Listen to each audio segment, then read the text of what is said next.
o retiro das mulheres. Glória a Deus, conseguimos confirmar a data. Amém, mulheres? Vai ser dia 14 e dia 15 de abril. As mulheres todas estão convidadas ou convocadas, né, pastora? Para estar participando conosco. Conosco, porque eu vou, irmã. Amém?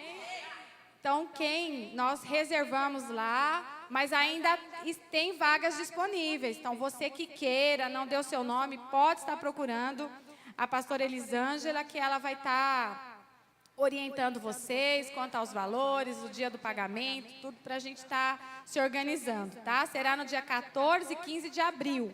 Então, dá tempo da gente se programar, tá? Domingo agora, esse é o recado das mulheres, agora dos homens. No próximo domingo, às 9 horas, café com os homens. Amém, homens? O evangelista Marcos está convocando todos os homens para estarem aqui domingo às 9 horas da manhã. Amém? Nós temos o projeto Edificadores, que é para compra da nossa sede, irmãos. Nós temos que orar ao Senhor e pedir, abrir o nosso coração para este projeto. Nós precisamos parar de pagar aluguel. O valor que a gente gasta todos os meses, se a gente for contar, multiplicar pelos 12 meses do ano, a gente constrói a nossa sede, amém? Então, ore aí ao Senhor, que Ele colocar no seu coração, para que você possa estar nos ajudando. O valor hoje das pessoas que contribuem não chega nem a 10% do valor do consórcio. Amém? Então, você que já fez o carnê, que queira fazer novamente, você que tem o carnê e por algum motivo deixou, né, de contribuir, você pode estar me procurando no final do culto para dar continuidade, irmãos. Tem muitos testemunhos de pessoas que pegaram o carnê e antes de pagar a primeira parcela foram abençoados. Amém? Então, que Deus colocar aí no seu coração, não tem uma quantia estipulada, você pode estar contribuindo para que nós venhamos comprar a nossa sede. Amém? Sábado agora é o 6º dia da campanha. Parecia que ia demorar tanto, né, irmãos? Nós já estamos aí no penúltimo dia da campanha.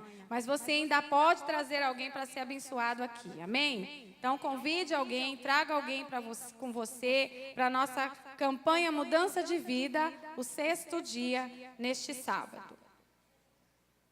Vamos ler a palavra do Senhor, amém? Está lá no livro de Marcos, capítulo 12,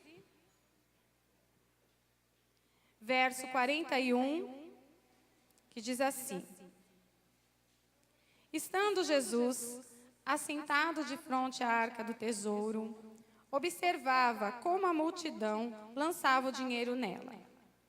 Muitos ricos depositavam grandes quantias. Chegando uma pobre viúva, depositou nela 2 pequenas moedas que valiam 1 quadrante.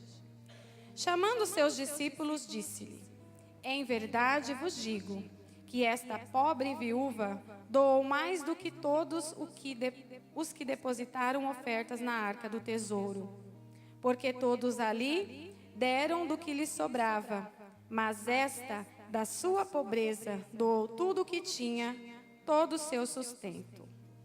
Amém? Essa passagem, irmãos, é muito conhecida por nós. Muitos leram, conhecem, né? Mas sempre ela se renova na nossa vida. Porque nessa passagem, a viúva, uma pobre viúva, foi exemplo para Jesus ensinar os discípulos a dizimar, a ofertar na casa do Senhor. Nós vamos imaginar que Jesus, né, esteja sentado aqui enquanto nós trazemos as nossas ofertas. E Ele observa. Cada um que vem aqui na frente, Ele está observando e está aqui sentado. Ao final, Ele chama os discípulos. Vem aqui, vem ter um particular comigo. E aí Ele diz que aquela viúva depositou mais que os doutores da lei, que os próprios discípulos, muitos ricos, Mas ela depositou, porque um quadrante era a menor moeda daquela época. Então, um quadrante, pode ser que ela fosse comprar alguma coisa, ela ia comprar pouquíssima ou quase nada. Mas era o que ela tinha. E as viúvas naquela época, vocês sabem como elas eram tratadas naquela época, né? E ela serviu de exemplo. Por quê? Para a gente, né, Deus falou comigo que para a gente ofertar, nós temos três princípios. O primeiro dele é o amor. Eu dou a minha oferta porque eu tenho amor à obra do Senhor, amém? Eu amo participar da obra do Senhor, por isso que eu dou a minha oferta. A segunda é a fé. Eu dou sem receber nada. Eu dou porque eu tenho a certeza de que Deus vai prover todas as coisas na minha vida. Amém? E o terceiro é o sacrifício. Nós não devemos ofertar a Deus aquilo que não tem sacrifício. Se nós estamos trazendo a nossa oferta e não é um sacrifício, é melhor eu não dar. É melhor eu não ofertar. Porque isso não vai fazer a diferença na nossa vida. Eu estou dando aquilo que para mim não faz diferença. E não é isso que o Senhor quer da gente.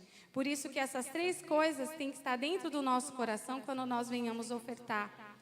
Porque o dízimo é muito fácil a gente dar. Porque o dízimo, ele tem uma quantia. Eu sei que 10% de tudo que chega na minha mão eu tenho que depositar na casa do Senhor.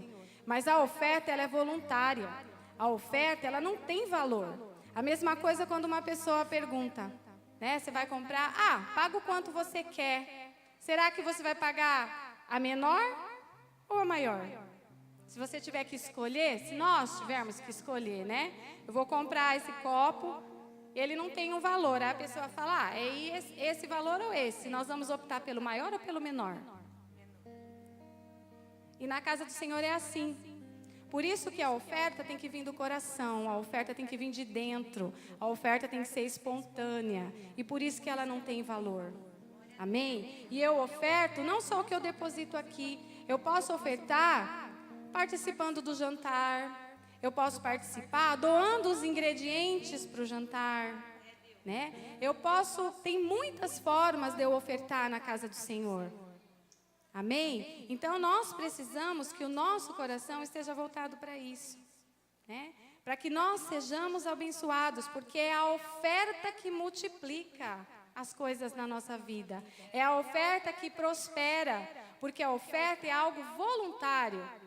Por que às vezes, ou muitas vezes no nosso trabalho, ou colegas de nosso trabalho, eles fazem a diferença? Porque eles fazem além daquilo que eles são pagos para fazer. Amém? Quem aqui já teve alguma promoção ou permaneceu no trabalho onde muitas pessoas foram dispensadas ou foram demitidas, foi porque aquela pessoa ela faz algo diferente naquele lugar. Amém? E se ela faz algo diferente naquele lugar, por que nós não podemos fazer algo diferente na igreja? Amém? Se eu chamo a atenção do meu patrão, do meu encarregado, por que não chamar a atenção do Senhor? Amém? Porque o salário, se eu fizer a minha parte, eu já vou estar recebendo. Eu não preciso fazer além do meu trabalho. Eu já vou estar ganhando. Eu cumpri com as minhas obrigações, meu salário vai estar na minha conta. Eu não preciso fazer além do que eu estou sendo pago. Amém? E assim é na obra do Senhor.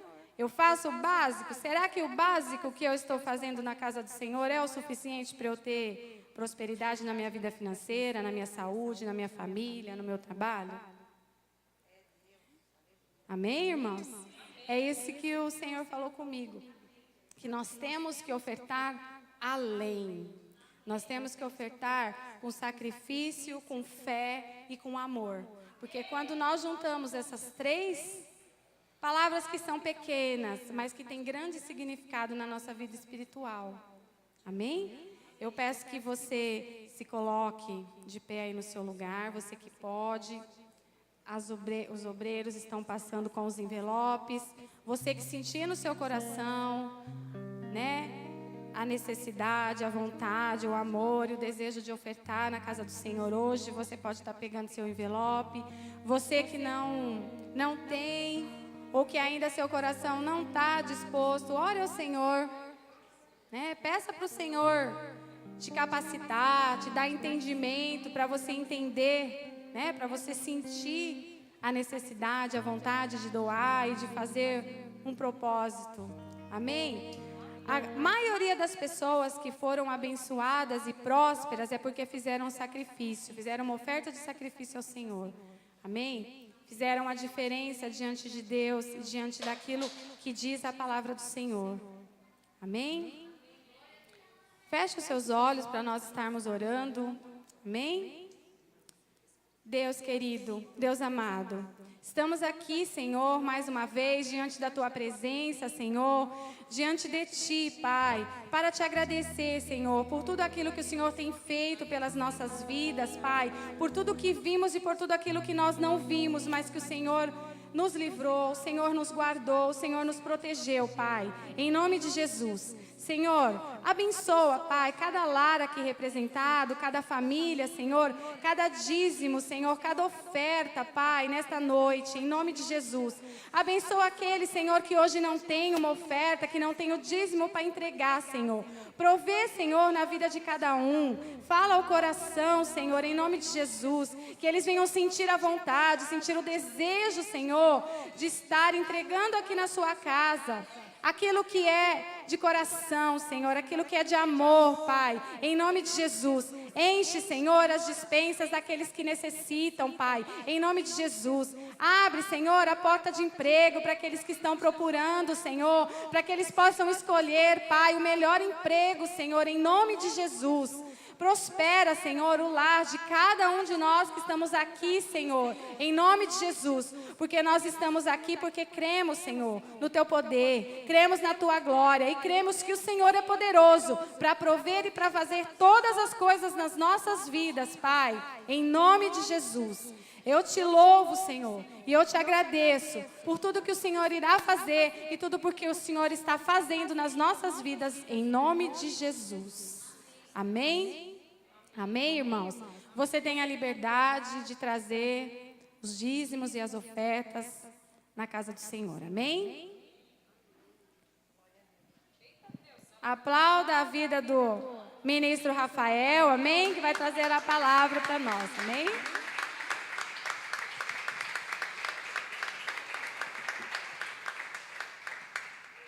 Boa noite, igreja. Paz do Senhor, amém?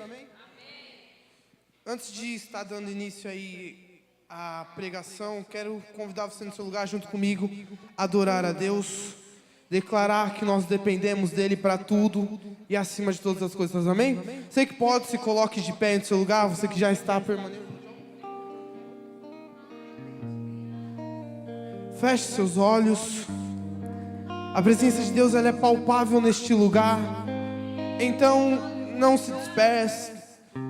Não fique olhando para os lados.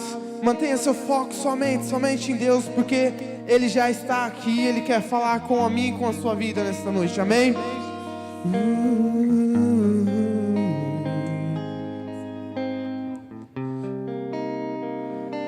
Louvar-te é bem mais do que eu mereço.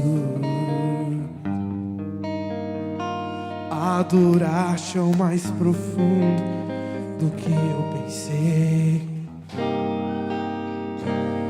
Servir-te é tudo que eu espero. O que eu mais quero é estar mais junto a ti. Derramar perante ti os meus anseios. A minha oferta nesta hora é a verdade, e te mostrar os meus pequenos sonhos. Ó Senhor, como eu dependo de ti. Você que pode no seu lugar, cante isso para me curar.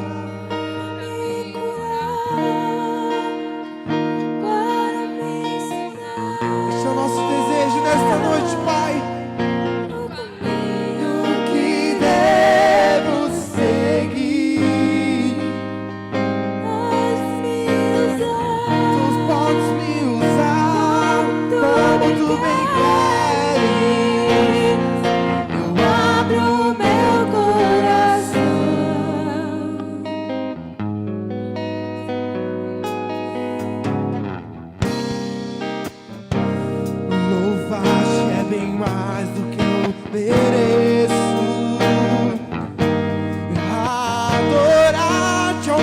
profundo do que eu pensei. Servir-te é tudo que eu espero. O que eu mais quero, ó Deus, é estar mais junto a ti. Cante, derramar perante os meus anseios, a minha oferta a ti. Essa música, Deus, esta canção é o que eu ofereço a ti, e te mostrar os meus maiores sonhos. Ó Senhor, como eu dependo de ti, para me curar, para me ensinar no caminho que devo seguir. Senhor, tu podes me usar como tu bem queres. Eu rasgo diante de ti o meu coração para me curar, para me ensinar o caminho que devo seguir. Podes me usar como tu bem queres.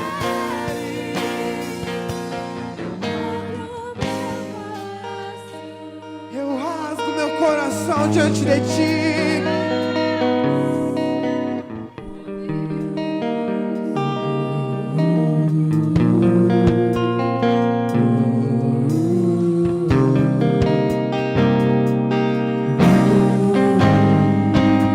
É pra ti o meu louvor, a minha canção, o meu melhor. É pra dizer que eu dependo de ti. O meu melhor é pra ti, para me curar.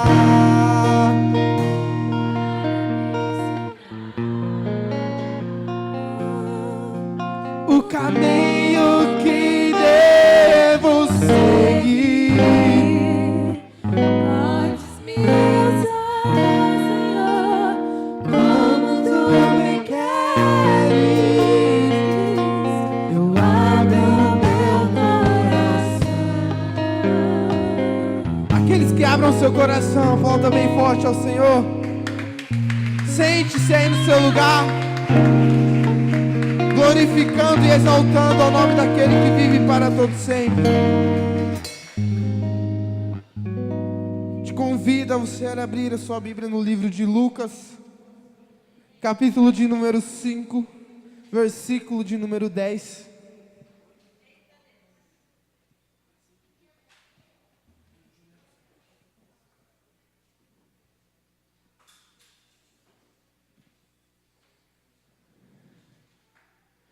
Lucas, capítulo de número 5, versículo de número 10.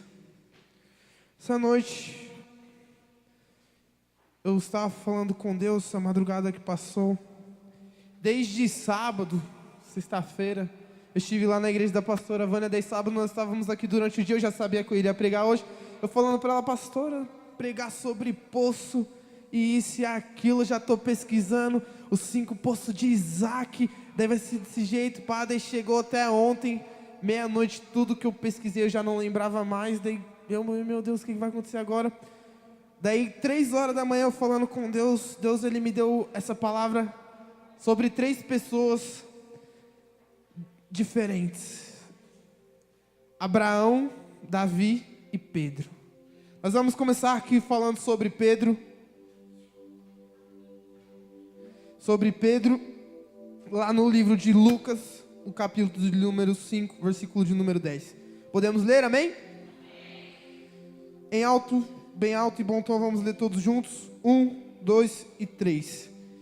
E de igual modo, também de Tiago e João, filhos de Zebedeu, que eram companheiros de Simão, e disse Jesus a Simão: não temas, de agora em diante serás pescador de homens. Amém? Até aí, feche os olhos, vamos orar. Espírito Santo de Deus, nós estamos aqui nesta noite. Pai, o Senhor já falou conosco através da oferta, dos louvores, mas nós sabemos que o Senhor quer continuar falando conosco através da Tua palavra. Então, Deus, eu sou só um instrumento, que toda palavra que sair da minha boca, que seja direcionada do Teu trono, direcionada de Ti. Pai, me usa para falar com a Tua igreja, que a Tua palavra, onde passar, encontre terra fértil, aonde ela pousar, ela venha falar aos corações, e que toda honra, toda glória, todo louvor seja dada a Ti. Amém? Aqui no livro de Lucas, no capítulo 5, Jesus ele estava ali começando a sua caminhada. Aí Jesus ele se encontra com Pedro, onde acontece a festa maravilhosa, tal. Aí Jesus ele diz para Pedro: vem, Simão, vem, que agora você vai ser pescador de homens, não vai mais ser pescador de peixe. Pedro ele veio de um lugar chamado Betsaida. Betsaida, ela era uma aldeia onde ela era conhecida como o lugar da pesca. Você chegava em Cafarnaum, lá perto, mas em você falava de pesca, automaticamente já falava Betsaida, pesca, Betsaida. Betsaida era conhecido como a casa da pesca, mas Betsaida não chegava a ser uma cidade, era apenas uma aldeia formada por um cataclismo. Daí eu digo para você, um cataclismo cataclismo, eu posso descrever para você como uma catástrofe ambiental. Suponhamos que teve um dilúvio, aí um pedaço de terra muito grande sobressaiu a esse dilúvio e as águas não submergiram mais. Ali começaram povos a habitar, povos morarem ali. E esse lugar foi denominado Betsaida, o lugar onde a Bíblia não nos diz que ele nasceu, mas nos diz a origem de Pedro. Betsaida. No sentido figurado, Betsaida é denominado como uma tragédia. Sinônimos de um cataclismo seria uma catástrofe, uma tragédia, um dilúvio, uma inundação, ou seja, o resto de um desastre ambiental, o resto de algo que não era previsto. E desse lugar foi aonde Jesus tirou Simão Pedro e falou: Pedro, vem comigo. Essa Betsaida, se você ler na Bíblia, é a mesma a qual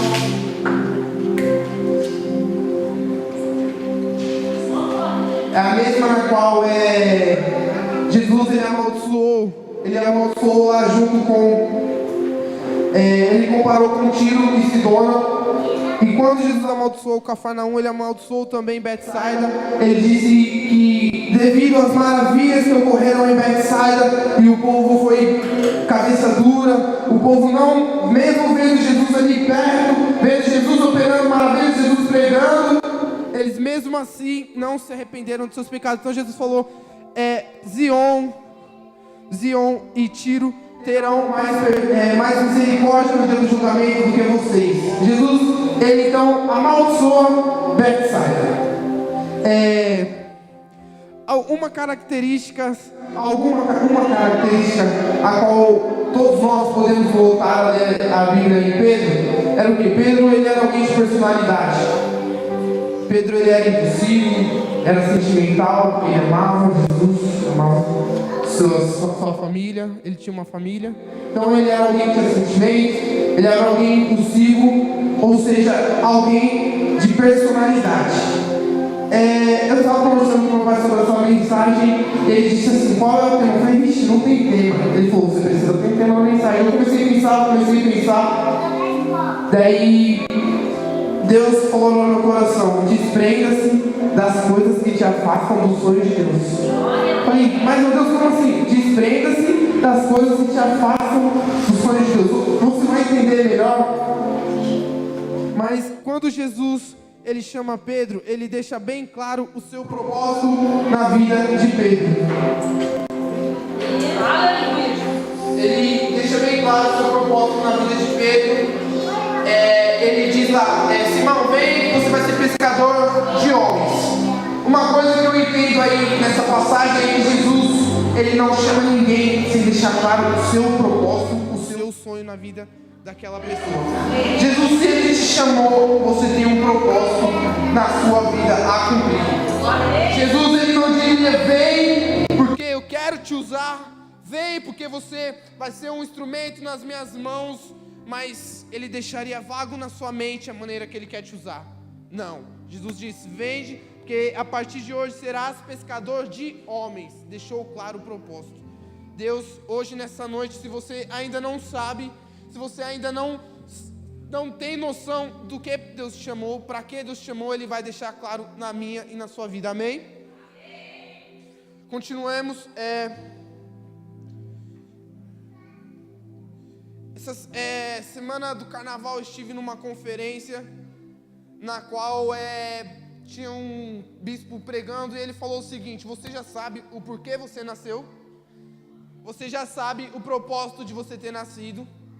Se você não sabe, é melhor você descobrir, é melhor você ir atrás, vai orar, vai perguntar, vai jejuar, que Deus vai te falar, mas é melhor você descobrir. Mas é pior você viver uma vida sem propósito do que a morte. Mas eu estava junto com o Jefferson, eu olhei para ele e falei, meu, isso é a maior verdade. Para que eu nasci? Para que eu estou aqui se eu não tenho um propósito na terra? Para que eu vim neste lugar? Eu vou, eu canto, eu danço, eu pulo, eu prego, eu louvo, eu sento, eu escuto, se eu não tenho um propósito? Será que Deus ele me chamou sem um propósito? E aquele bispo, quando ele falou isso, eu comecei a pensar, é verdade, eu preciso descobrir o propósito da minha existência. É pior uma vida sem propósito do que a morte, amém? Mais um erro aí que podemos notar em Pedro não, um erro que ele cometeu, foi Pedro, ele não se desprendeu completamente do seu passado quando Jesus o chama. Quem quer viver os sonhos de Deus precisa se desprender completamente do que te prende ao passado. Quem quer viver os propósitos de Deus precisa esquecer tudo que aconteceu lá atrás, como está lá em Coríntios, nova criatura são, as coisas velhas se passaram. Literalmente você esquecer, você não ter para onde ir, você não ter o que fazer, você não ter como pensar no seu passado para viver somente o propósito de Deus. Tem como pôr João 21 aí, por favor? Você quiser abrir a sua Bíblia aí, João 21, versículo de número 1.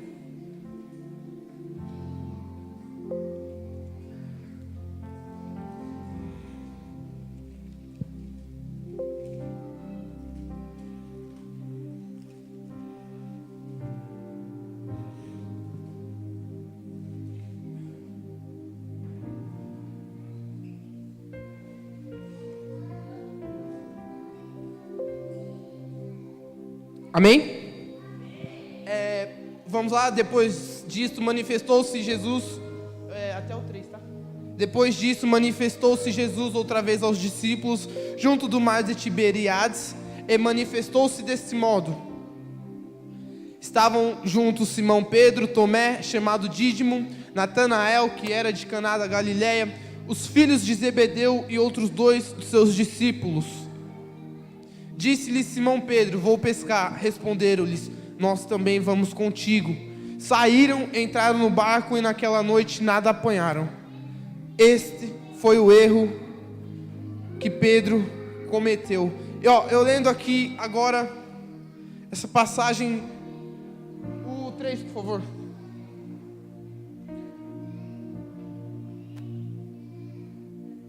O 2. Confundi, perdão.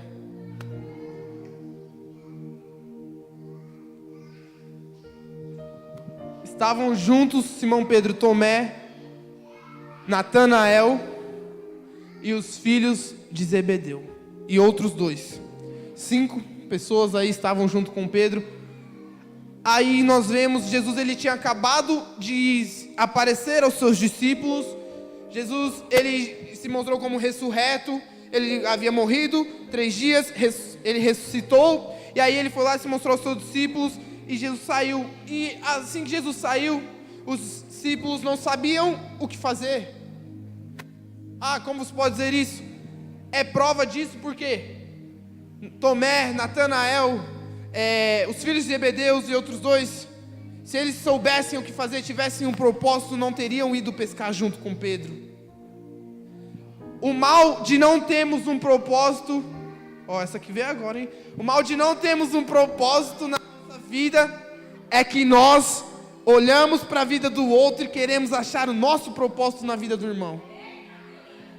O mal de não termos um sonho a realizar na nossa vida é que nós olhamos para o lado, vemos o irmão pescando, olhamos para o outro, vemos o irmão fazendo madeira lá, carpinando. Aí eu não sei o que fazer.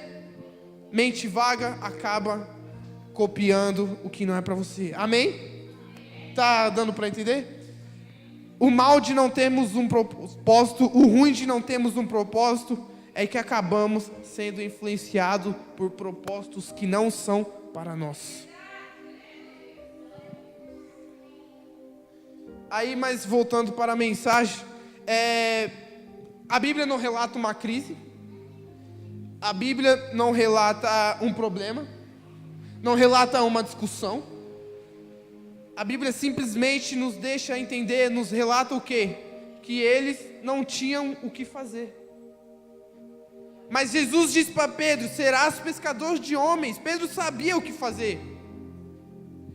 Mas ele acabou o quê? Se esquecendo do propósito a qual Jesus tinha mandado ele. Não sabia o que fazer. E o que Pedro voltou a fazer? Pescar, da onde Jesus havia tirado ele. Pedro voltou para aonde Jesus falou: Pedro, sai daí, vem comigo. A Bíblia não diz que ele não diz que ele estava lá em Betsaida, o lugar da destruição, o lugar da catástrofe, mas ele voltou a pescar, coisa que ele aprendeu em Betsaida. Ou seja, quando Jesus ele nos chama, quando Jesus diz: vem, que eu vou te dar um sonho, você vai realizar o meu sonho, eu vou te dar um propósito, nós precisamos esquecer tudo que aprendemos lá atrás. Nós precisamos deixar para trás, quebrar a bagagem, cortar todo o elo de tudo que aprendemos lá atrás. Daí, isso é prova, porque se Pedro ele estivesse totalmente se desligado do seu passado, se ele não estivesse com a pescaria na cabeça, se ele não estivesse pensando tanto em pescar, quando ele não sabia o que fazer, ele pararia e pensaria melhor e falaria o quê? Eu não tenho o que fazer. Mas Jesus, quando me chamou, falou: Pedro, Simão, você será pescador de homens. Jesus disse o que eu deveria fazer, mas eu não estou fazendo. Mas não, Pedro, ele bastava ele parar para pensar que ele tinha um propósito a cumprir. Mas a pescaria estava na cabeça dele, de um modo que a primeira coisa que veio, e agora? O que eu faço? Jesus morreu, ressuscitou, veio aqui, mas já foi, e agora? Pedro fez o quê? Voltou a pescar. Se desprenda do seu passado para viver os sonhos de Deus na sua vida. Se desprenda de tudo que você aprendeu lá atrás para viver os propósitos de Deus na sua vida. Mudando aqui um pouco, falando de Davi. Davi, ele era um jovem diferenciado. Vemos em Davi uma característica de quem quer viver os sonhos de Deus: renúncia.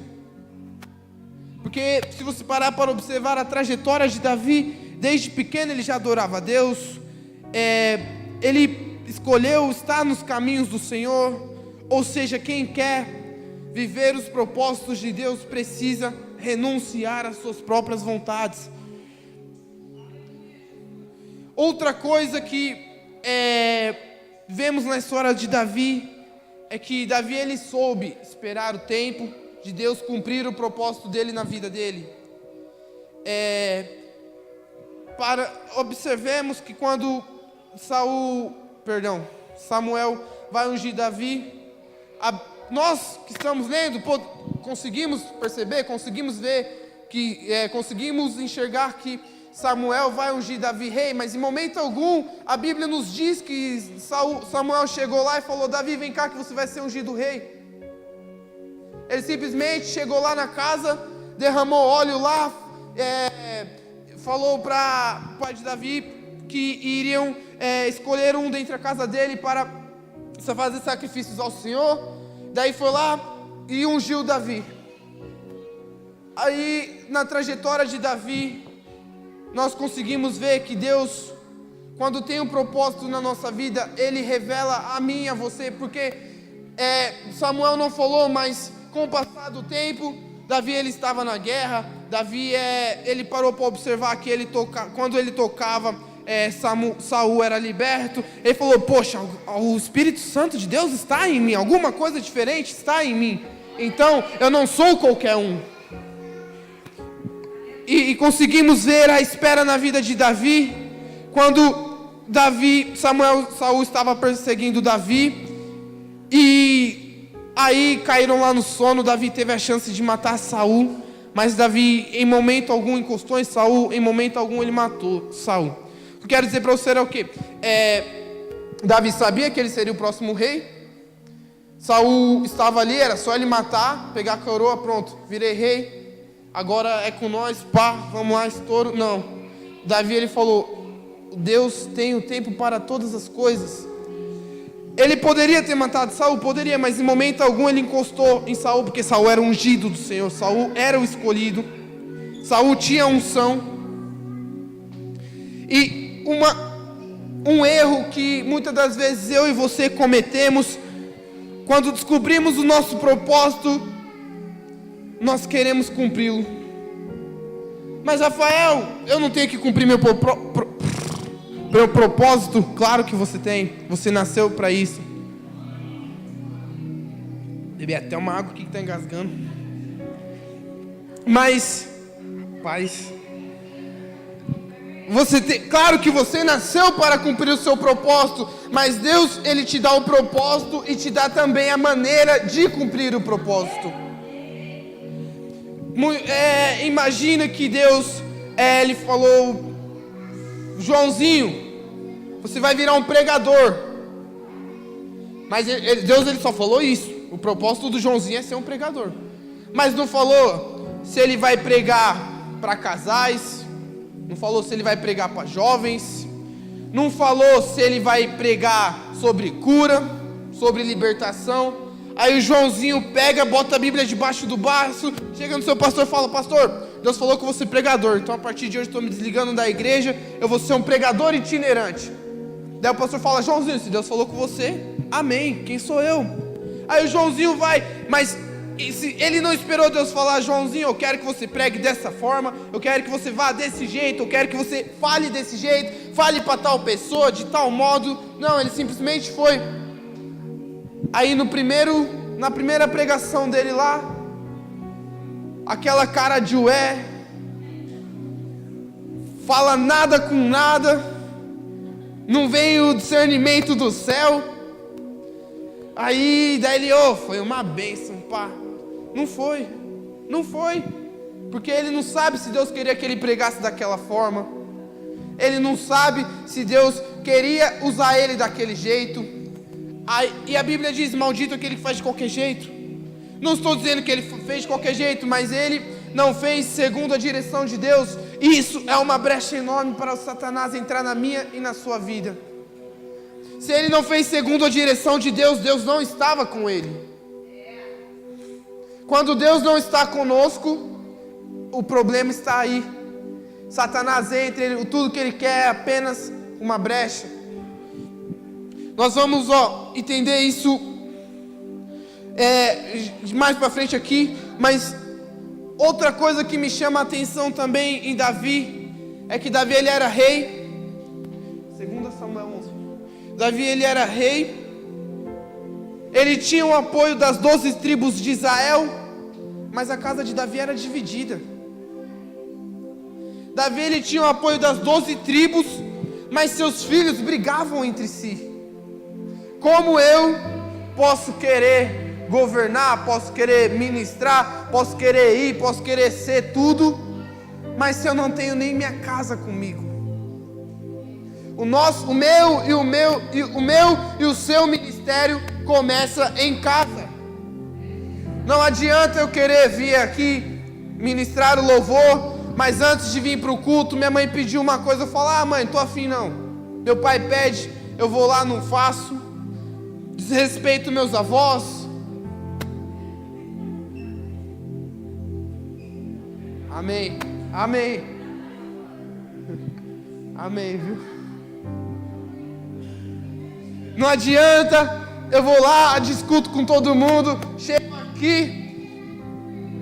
aqui para ministrar o louvor, foi da hora, não foi. Não tem como, isso é bíblico. Não tem como eu vir ministrar o louvor, eu vim pregar, eu vim ministrar a oferta, eu vim cantar, eu vim tocar, eu vim entregar os dízimos, não tem como. A Bíblia diz, se você quer adorar a Deus, se você quer ofertar na casa de Deus, primeiro se reconcilie com o seu irmão. Deus, Ele não aceita adoração quando nós estamos em contenda. Então, eu digo para você, a igreja precisa muito, mas se você quer dizimar, se você quer ofertar, primeiro vai pedir perdão, vai perdoar quem te ofendeu. Não adianta você vir adorar a Deus, não, Deus Ele não recebe. Um dos principais mandamentos de Deus é o quê? Ame o seu próximo como a ti mesmo. O que você faz por ele, você faz por mim. Então, quando você perdoa o seu irmão, Deus está perdoando ele. Quando você pede perdão, Deus te perdoa. 2 Samuel, capítulo de número 11, para você que quiser abrir aí, está ali. Tendo decorrido 1 ano, no tempo em que reis saem à guerra, Davi enviou Joabe e com ele os seus servos e todo Israel. E eles destruíram os amonitas e sitiaram a Rabá. Porém, Davi ficou em Jerusalém.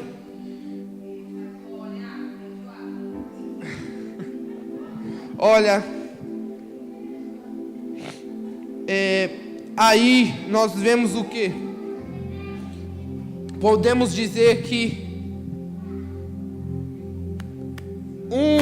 uma das principais brechas a qual Satanás procurou para entrar na vida de Davi foi colocando Davi no lugar errado, na hora errada. Aonde Davi era para estar? Tendo decorrido o tempo em que os reis saem à guerra. Os reis, não está falando o rei da Babilônia, o rei da Síria, não, todos os reis está falando ali. Então, Davi, guerreando por Jerusalém, deveria estar aonde na guerra? Davi estava em Jerusalém. Guerreando por Israel, Davi deveria estar lá à frente do povo. Davi ficou em Jerusalém. O diabo, ele só quer nos levar para o lugar errado e na hora errada. Tudo que ele precisa é isso. Olha, durante muito tempo, assim que eu comecei a me aprofundar mais em querer conhecer de Deus, em querer buscar de Deus, em ler a Bíblia, me veio uma pergunta: será que se Davi estivesse no lugar de José, Davi teria dado lá uns pega na mulher do Senhor? Você ri, mas Davi, ele pegou Betseba. Ele pegou Betseba. Será que se fosse ele no lugar de José, ele teria? Eu fiquei muito, não foi dia, não foi mês, demorou para Deus falar isso comigo, mas Deus, ele falou, e não, Davi não teria pegado. Falei, mas Deus, Davi era meio mulherengo, ele tinha várias concubinas, várias esposas, Mas ele não teria pegado. Por quê? Davi era para estar na guerra. José, ele estava cumprindo o propósito de Deus na vida dele. José foi colocado na casa do seu Senhor por Deus. Então, ou seja, quando Deus nos coloca no lugar certo, na hora certa, nós vencemos o pecado. Mas quando nós não escutamos a voz de Deus, estamos no lugar errado, na hora errada, o pecado nos vence. Quando nós não damos ouvidos à voz do Espírito Santo, Davi deveria estar na guerra, não estava. A história que aconteceu você já sabe. Davi, ele pega Batseba, depois manda matar o esposo dela, Urias, que era um de seus valentes. Para você ver um erro simples, que talvez a Bíblia nos diz que o exército de Davi era muito poderoso. Davi tinha 30 soldados que valiam por milhares. Urias era um desses 30 soldados, era amigo próximo de Davi. Davi, ele não precisava, ele confiava em Joabe. Joabe era o chefe do exército de Davi, ele confiava. Ele falou: o que, Joabe, vai lá, vocês são bons, vocês são poderosos, vai ser fácil. Aí Joabe, obedecendo, foi. Mas é assim que o diabo entra na minha e na sua vida, muitas das vezes com coisas que parecem não ter nada a ver. Brechas pequenas que aí vão encadeando várias coisas, e quando vemos, tomamos uma rasteira. Ele só quer uma brecha para acabar com a minha e com a sua vida. Amém? Mudando aqui mais um pouco, vamos lá para Gênesis 12, falar daquele que a gente aprende quando a gente é pequeno lá na escolinha, o pai da fé, aquela música lá, pai Abraão tem muitos filhos. Essa música, a tia Sueli, perdão, a intercessora Sueli ensinou bastante essa música para nós. Crescemos aqui na igreja. Aí ela, quando eu era pequeno, sempre fui quieto na escolinha. Misericórdia.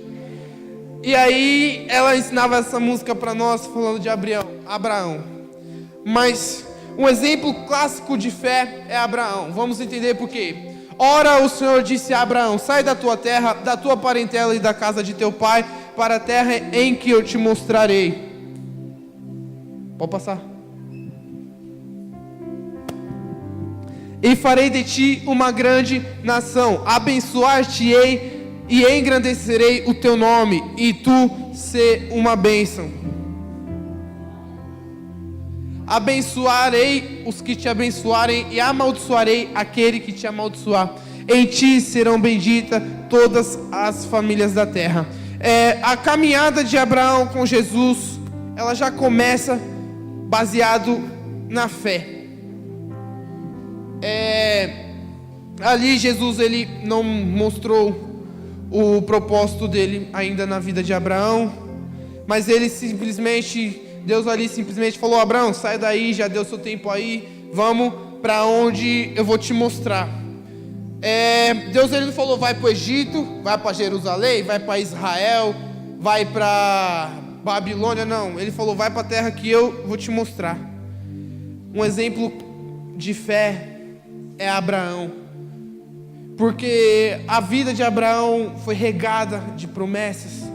Abençoar-te-ei os que te abençoarem, amaldiçoarei os que te amaldiçoarem. Então, ou seja, Deus, ele não falou: aqueles que nessa terra te abençoaram, eu vou abençoar, mas aqueles que te amaldiçoaram, eu vou amaldiçoar. Não, Abraão, o que passou, passou, vem comigo, que aqueles que estiverem com você serão abençoados, aqueles que estiverem contra você serão abençoados. Abraão é clássico, não é à toa que é conhecido como o pai da fé.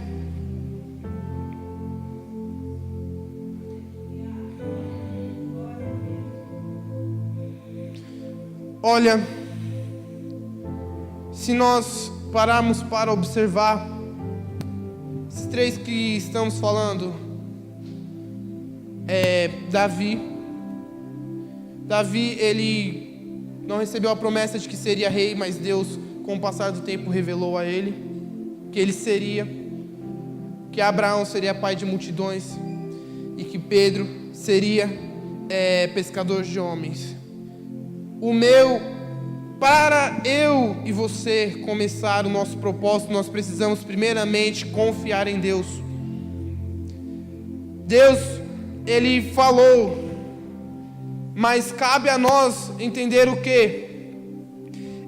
Já imaginou se Pedro tivesse falado: mas e minha família, pô? Eu tenho filho para criar, tenho esposa, tenho lá meu sogro que me ajuda também, mas e tudo? Você pode me garantir que vai dar tudo certo? Em momento algum Jesus falou isso, ou Pedro falou isso, ou Jesus garantiu isso. Isso se chama confiança, fé. Para eu e você realizarmos os propósitos que Deus tem na minha e na sua vida, precisamos de fé, porque não vai ser de hoje para amanhã que eu vou virar um grande pregador, que eu vou virar um grande cantor, um grande músico, não. Primeiro Deus, Ele promete, cabe a nós confiarmos.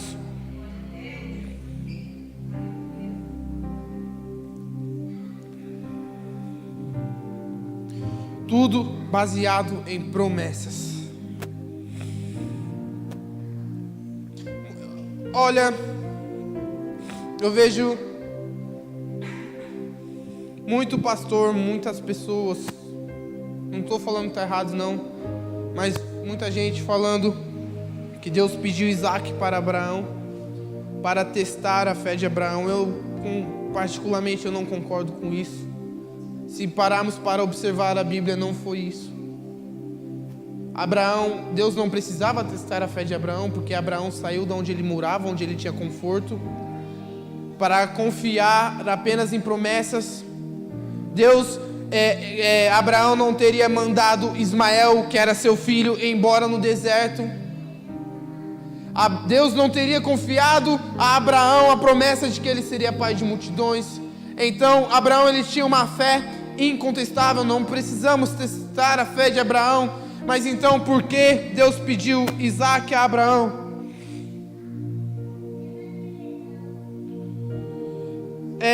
Isaac, ele era aquele tipo, buscar primeiramente o reino dos céus e as demais coisas vos serão acrescentadas. Abraão confiou em Deus, e o sonho de Abraão era ter um filho com Sara, e Deus vai lá e dá o filho para Abraão. Que pai que não tem prazer em realizar os sonhos de seus filhos? Que pai que não tem prazer em... Pai, me dá apesar que eu não ganho um videogame novo ainda, mas pai, me dá um videogame novo. O pai vai lá, faz um esforço. Pegou, né? O pai vai lá, faz um esforço, dá o videogame pro filho, para ver o filho feliz. Pai, me dá um carrinho. O pai vai lá. Pai, me dá um boneco. O pai vai lá. Da mesma forma é com Deus. Olha, Isaac, ele era o cumprimento do propósito, o cumprimento da promessa, o cumprimento do sonho na vida de Abraão. Deus sonhou para Abraão: Abraão, você será pai de multidões. Isaac era o cumprimento desta promessa.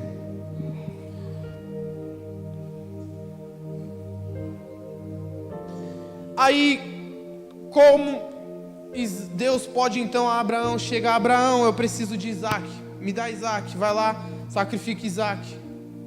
Mas Isaac, ele era o cumprimento de tudo, do sonho, do propósito. Como que Deus pode pedir Isaac a Abraão? Olha, eu te digo, Deus pediu Isaac porque ele precisava ter Abraão de volta. Se nós lemos a Bíblia, Isaac desmamou e Abraão deu uma imensa festa.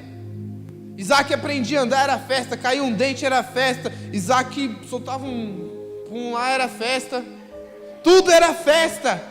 Isaac estava andando na rua, tropeçou: vamos dar uma festa. Abraão, ele tinha dinheiro, ele podia. Ele era rico. Tudo era festa. E cadê Deus nessa história? Cadê aquela intimidade, aquela fé que Abraão... Não estou dizendo que ele perdeu a fé, não. Mas cadê aquele convívio diário de Abraão com Deus? Olha, essa mensagem toda, essa madrugada, Deus me deu baseado na seguinte frase: não torne os sonhos de Deus os seus sonhos. Mas como assim? Olha, a partir do momento em que você quer ajudar a Deus, a partir do momento em que você fala, eu vou trabalhar para ajudar a Deus, isso não é mais o sonho de Deus, é o seu sonho, porque quem está trabalhando é você. A partir do momento em que você fala, Senhor, vamos lá, o Senhor falou que eu ia ser um empresário, tá bom, vou trabalhar. Não estou dizendo que você não precisa trabalhar para isso, não, jamais. Mas Deus, Ele tem a maneira dEle de trabalhar, de fazer as coisas na minha e na sua vida. Ele fala o propósito e dá a maneira de cumprir o propósito. Ou seja, não adianta Deus falar que eu sou empresário e eu começar a trabalhar igual um doido aí, simplesmente para cumprir o propósito de Deus. Não, para com isso, porque Deus Ele não precisa de ajuda para cumprir os propósitos na sua vida. Ele sabe a maneira de trabalhar. Deus, Ele pediu o sonho como sacrifício, no caso Isaac, para ter de volta o sonhador.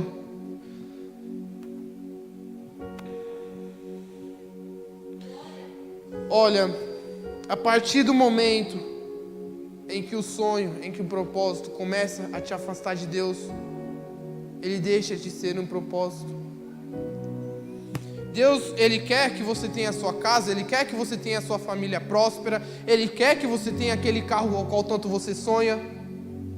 Muitos dizem aí que é errado ser rico, é errado ser próspero. Não é, porque Jesus, Ele não era pobre, Jesus não era, tanto que quando Jesus foi crucificado, eles não quiseram rasgar as roupas de Jesus, mas tiraram na sorte para ver quem ficaria. Se fosse qualquer roupa, eles não iam querer. Jesus, Ele andava bem vestido, Ele tinha seu ministério mantido. Deus, Ele tem isso para mim e para a sua vida, mas a partir do momento em que eu deixo de vir ao culto para trabalhar, em que eu deixo de vir ao culto para ficar estudando, em que eu deixo de vir ao culto para fazer o meu TCC, isso deixa de ser o propósito de Deus, isso se torna o meu e o seu propósito. O propósito de Deus de maneira alguma te afasta dele. Deus, Ele não vai colocar um sonho em você na qual você precise trabalhar e não vir aos cultos para o adorá-lo. É igual você pede um emprego para Deus, aí aparece aquela oportunidade para ganhar 3.000. Opa, Deus falou que eu ia ser próspero, é uma bela maneira de começar. De segunda a sexta-feira, segunda a sábado vai, tem um domingo ainda, das 2 às 10. E aí, é de Deus, não é? Pai, agora, como que eu faço? Vou, não vou? Bom, Deus, Ele falou que eu ia ser próspero, era um emprego bom para começar, era um salário bom. Deus, Ele disse que eu ia ter um emprego bom, isso é um emprego bom. Então, é de Deus? Não, não é, porque o propósito de Deus não te afasta dele. Ah, mas eu vou estar domingo na igreja. Não, preste atenção. Muitos aí fora dizem que igreja é coisa na qual são 4 paredes, só concreto, é coisa supérflua. Não, não é. Aqui é onde habita Deus, não que Ele não esteja lá fora, mas Deus, Ele mora em nós também. Mas aqui é o lugar onde Deus escolhe para falar com a minha e com a sua vida. Então, como posso eu vou só no domingo, porque domingo é o dia do Senhor, e o resto da semana eu estou trabalhando. Daí chega naquele domingo lá que, daí você trabalhou a semana inteira, daí no domingo é o dia de você ir para o culto. Aí você vai lá no almoço, lá na casa da sua tia que mora lá em Sorocaba. Vai voltar como a tempo do culto? Um domingo já foi. Daí chega no próximo, você precisa resolver uns problemas, acontece de alguém da sua família ficar doente, você precisa levar para o médico, certo? Precisamos mesmo, mas já foram 2. Assim vai. É só, eu não estou dizendo que seu filho ficar doente você não leva para o médico. Não, leva sim, mas para você ver a maneira qual Satanás entra para roubar-nos da nossa visão, do nosso propósito. É aos poucos, assim como Davi, algo bobo. Ele simplesmente não foi para a guerra. O exército dele era bom, não precisava dele, mas era o lugar que ele deveria estar. Era onde Davi deveria estar naquele dia, naquele momento. Olha, estou terminando só para concluir com vocês. Tinha um certo homem, você pode ficar de pé aí no seu lugar já. Tinha um certo homem, ele trabalhava na agência dos Correios, ele ganhava. Eu estava ouvindo uma pregação essa semana e eu ouvi essa história. Não teve como, encaixou certinho. Ele ganhava 10 mil. Ele era concursado. Mas ele não tinha tempo para dedicar a sua vida totalmente à obra de Deus. Ele não tinha tempo para estar sempre na casa de Deus. Ele chegou para o seu pai, que era pastor, falou: pai, eu vou pedir uma licença de 2 anos lá dos Correios para me dedicar mais ao meu ministério, para chegar mais perto de Deus. O pai dele deu aquela tossidinha assim, covarde. Daí o senhor falou alguma coisa, pai? Não, continua. Aí ele foi continuar, o pai dele tossiu de novo, falou que ele era covarde. Mas ele: pai, o senhor está me chamando de covarde? Ele: sim. Pai, eu estou falando que eu vou abrir mão de 2 anos daquilo que me dá estabilidade para viver na igreja. O senhor está me chamando de covarde? Ele: sim.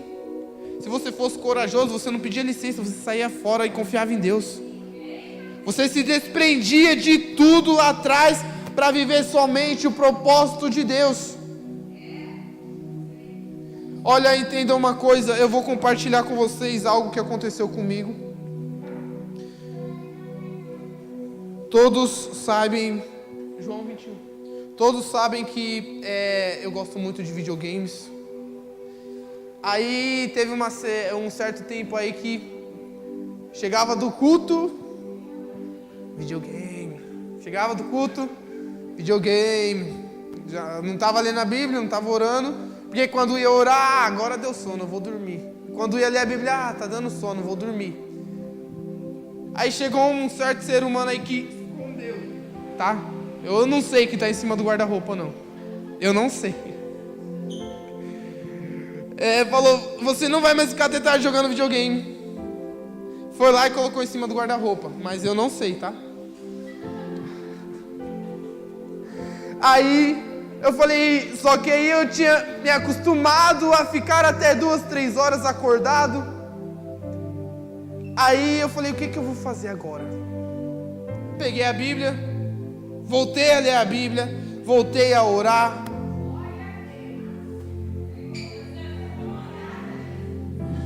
E o que eu quero te dizer com isso? Muitas das vezes Deus tira aquilo que satisfaz a mim, satisfaz a você, porque Ele quer simplesmente ter a você de volta. Ele quer simplesmente ter a sua atenção, ter o seu coração voltado para Ele novamente. E preste atenção, uma vez vivendo o propósito de Deus, você nunca mais vai ter uma vida normal. Nunca mais, não adianta você tentar, você não vai conseguir. Quer ver? Depois disso, manifestou-se Jesus outra vez junto aos discípulos no mar de Tibériade, e manifestou-se deste modo: estavam juntos Simão Pedro, Tomé chamado Dídimo, Natanael, que era de Caná da Galileia, os filhos, e outros 2 de seus discípulos. Disse-lhe Simão Pedro: vou pescar. Por favor, passa para o 4 aí. Já está no 3, né? Mas ao romper da manhã, Jesus se apresentou na praia. Todavia os discípulos não sabiam que era ele. Disse-lhes, pois Jesus: filhos, não tendes nada de que comer? Responderam-lhe: não. Disse-lhes ele: lança a rede à direita do barco e achareis. Lançaram-lhe, pois já não podiam puxar por causa da grande quantidade de peixes. Então aquele discípulo a quem Jesus amava disse a Pedro: Senhor, quando, pois, o Simão Pedro ouviu que era o Senhor, cingiu-se com a túnica porque estava despido e lançou-se ao mar. Até aí, tá bom. Olha, presta atenção.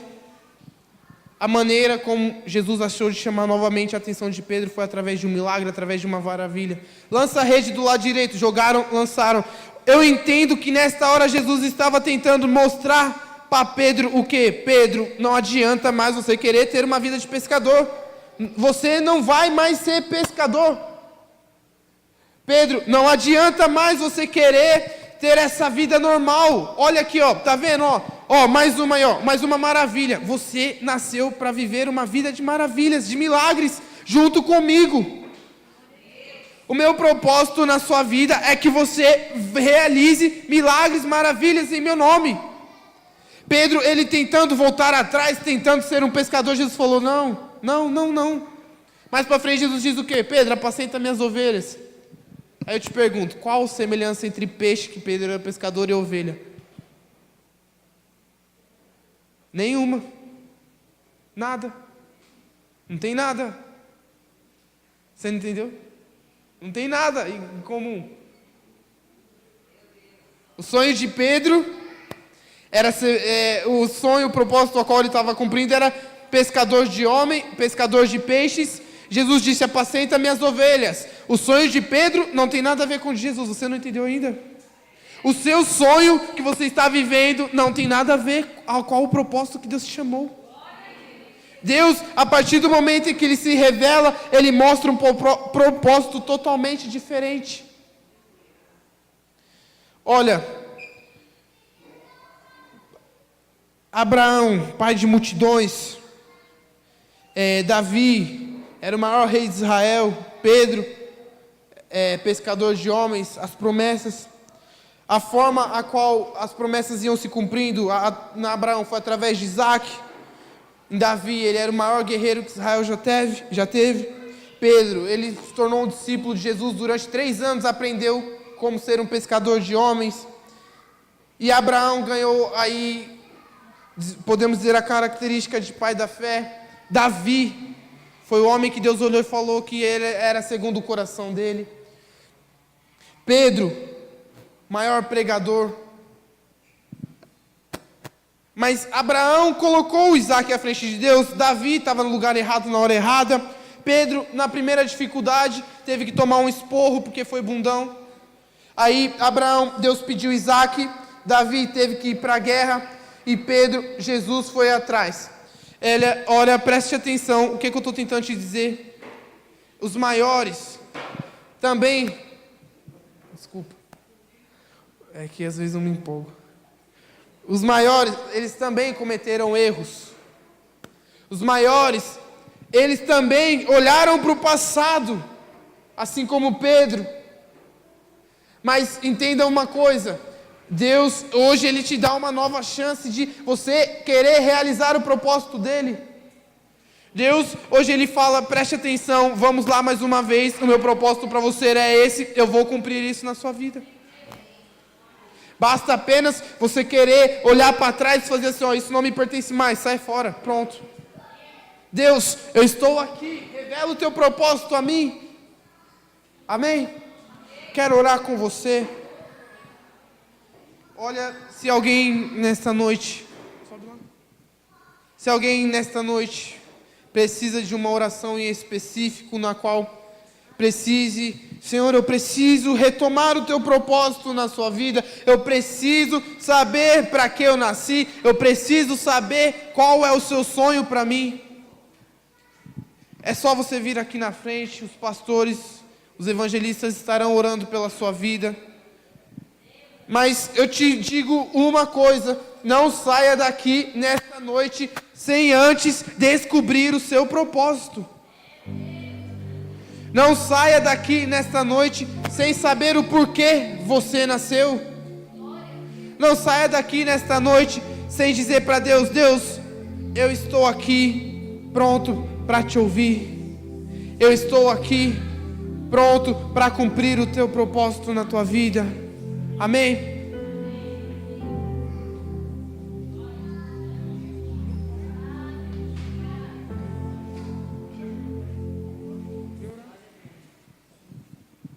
Amém? Feche seus olhos, nós vamos estar orando.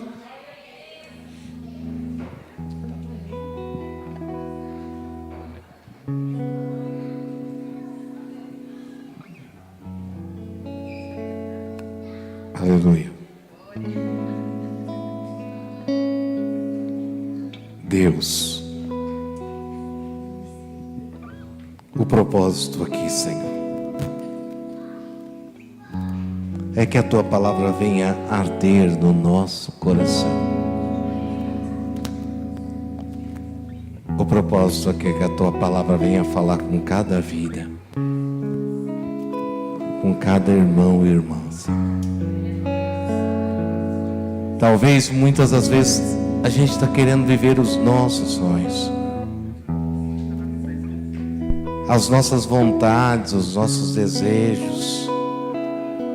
Queremos impor ao Senhor o nosso querer, mas que não seja o nosso querer, Senhor.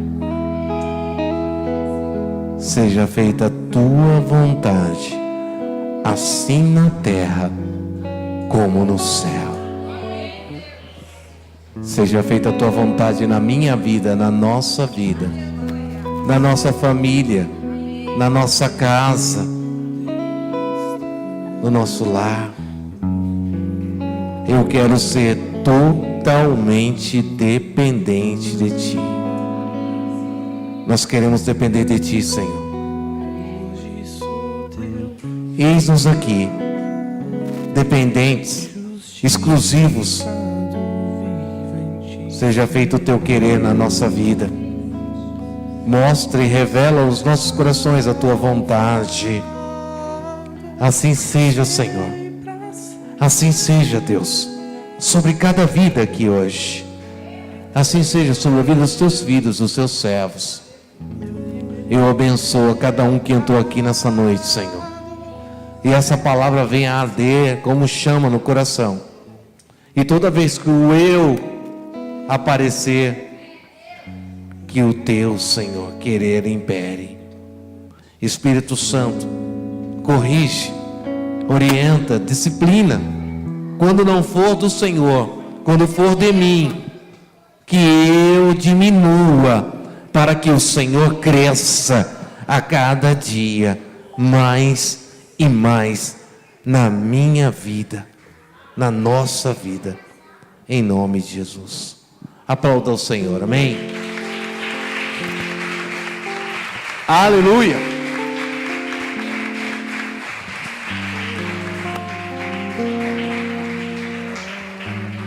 Amém?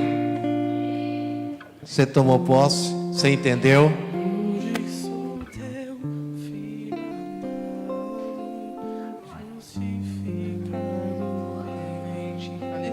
É um livro aqui. Glória a Deus. Bom, eu quando eu escrevi minha primeira mensagem, primeiro que eu só li, né? Mas é assim mesmo. É assim mesmo. A gente vai dando lugar e Deus vai usando. A cada dia Deus vai moldando.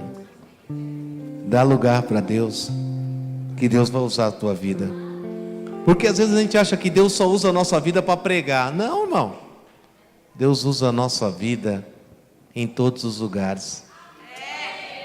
Dá lugar que Deus vai usar a tua vida lá no teu trabalho, na tua casa, nos teus vizinhos, com os teus filhos, com o teu esposo, com a tua esposa, com os teus irmãos, com o seu pai, com a sua mãe. Dá lugar que Deus vai usar. E quando eu digo que Deus vai usar, o querer de Deus vai se manifestar. Esse é o nosso chamado, para que Deus se manifeste com a sua glória através das nossas vidas na terra. Qual é o meu nome? Qual é o teu nome? Assim o Senhor diz: embaixadores. Quem é o embaixador? Aquele que representa, aquele que no lugar estranho representa a sua terra, representa o seu povo. E a Bíblia diz que nós somos embaixadores, aqueles que no mundo estranho representam a glória do eterno Salvador Jesus Cristo. Esse é o teu nome aqui. É isso que tem que prevalecer na minha e na tua vida. Amém? Amém. Aplauda ao Senhor, porque Ele é digno. Aleluia. O pregador não vai dar a bênção apostólica? Ah, não?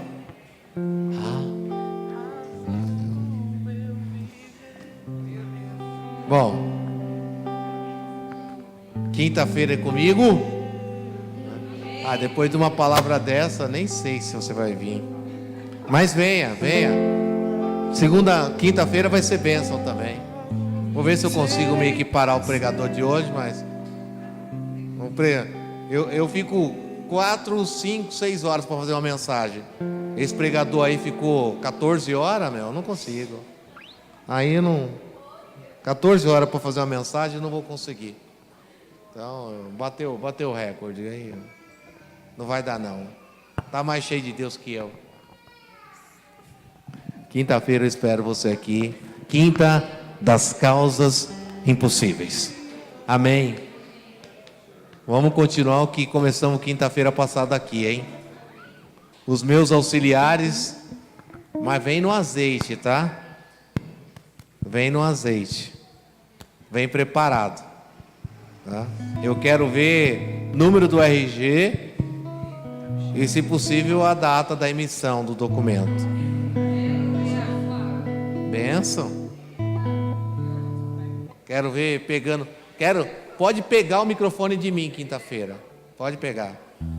Dá aqui, bispo, que eu estou cheio de recado para entregar. Quero só ver como é que vai ser. Mas vai ser bênção. Que o Senhor, Ele te abençoe e te guarde. Que o Senhor levante o seu rosto sobre ti e tenha misericórdia de ti. Que o Senhor sobre ti levante o seu rosto e te dê a paz. Que o amor de Deus, Pai, a graça do nosso Senhor e Salvador Jesus Cristo, as consolações do Espírito Santo, elas estejam hoje e eternamente sobre a tua vida. Eu declaro e profetizo: vai em paz. Eu te abençoo no nome de Cristo Jesus. Aperta a mão do irmão que está ao teu lado e diga para ele: te abençoo no nome de Cristo Jesus. Meu salvador, serei para sempre.